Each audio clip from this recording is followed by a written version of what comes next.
T-Boys TV. We're back again with another T-Boy Discusses, and obviously in today's, we're going to talk about two different things mainly.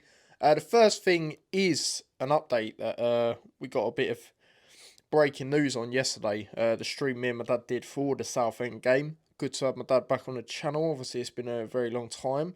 Well, it feels like it anyway. But the rumour that come out during that game is the Hatters have reportedly made a bid for QPR striker Charlie Kelman.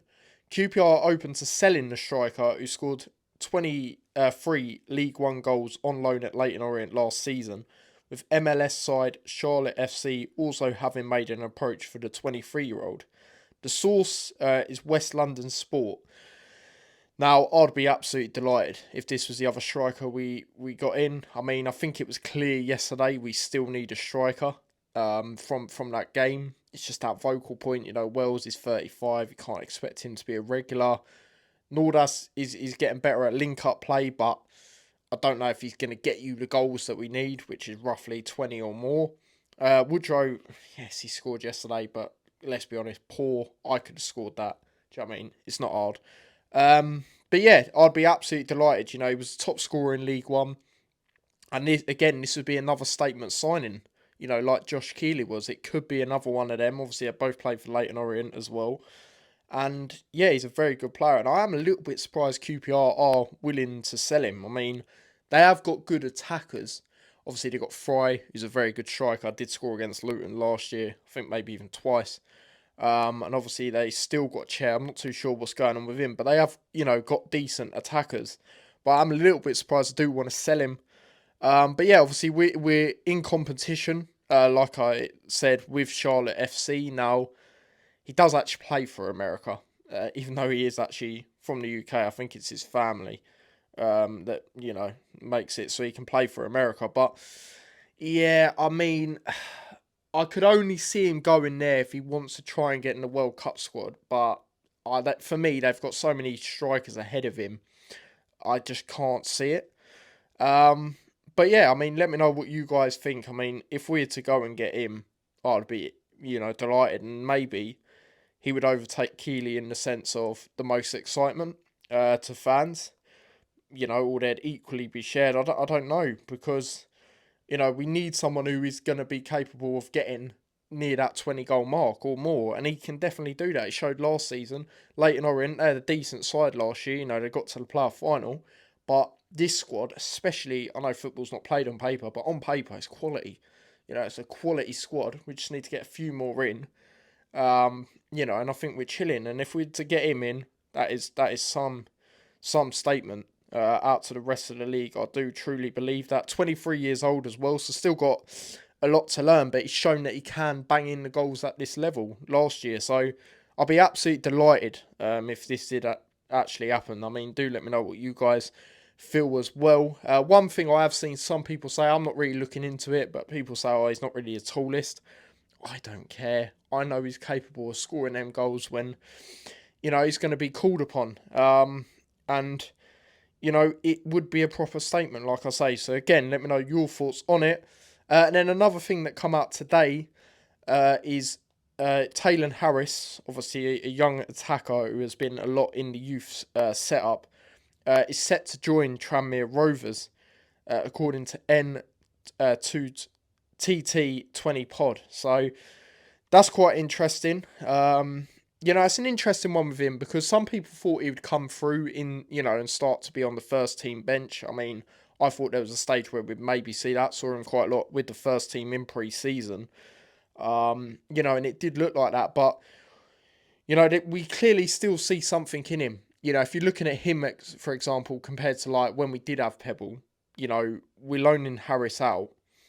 So we obviously see something in the future that we could use with him, and I think the glimpses of what we did see were pretty good. I mean, I think when we played in Slovenia and won 8-1, I think he scored 2 goals from memory. So, there's obviously a player there. Tranmere obviously are in League 2.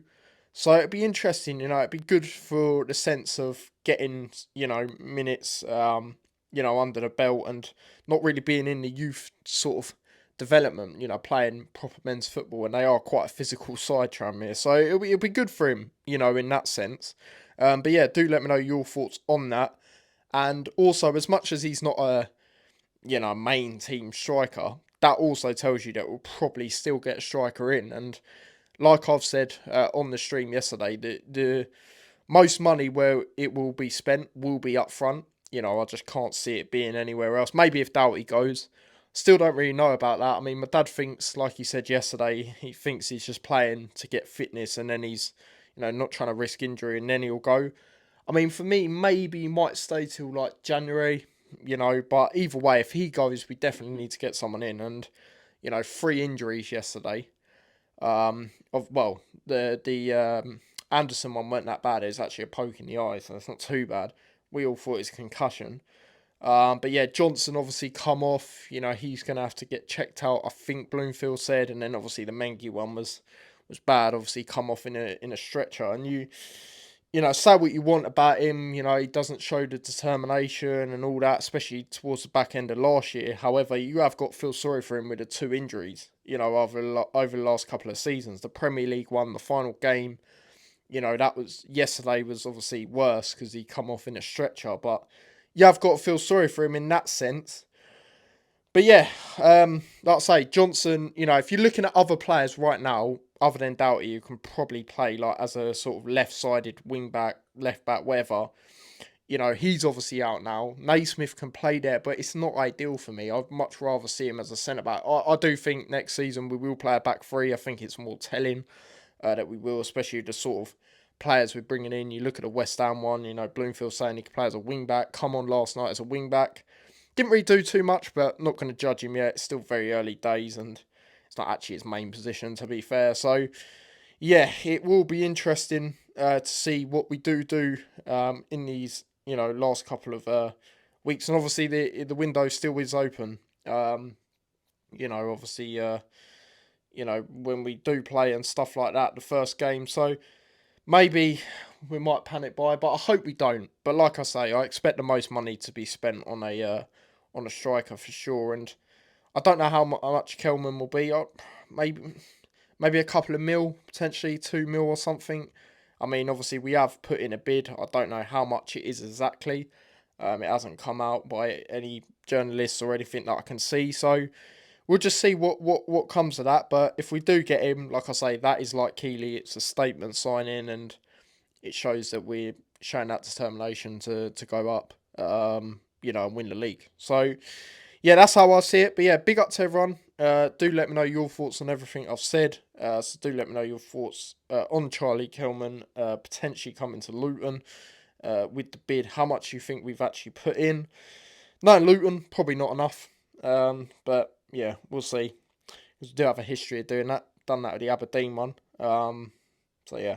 And then obviously let me know your thoughts on Taylan Harris as well. But yeah, like I say, big up to everyone. Smash a like, subscribe, follow me across all my socials, subscribe to the X channel, and yeah, until next time, take care. Peace.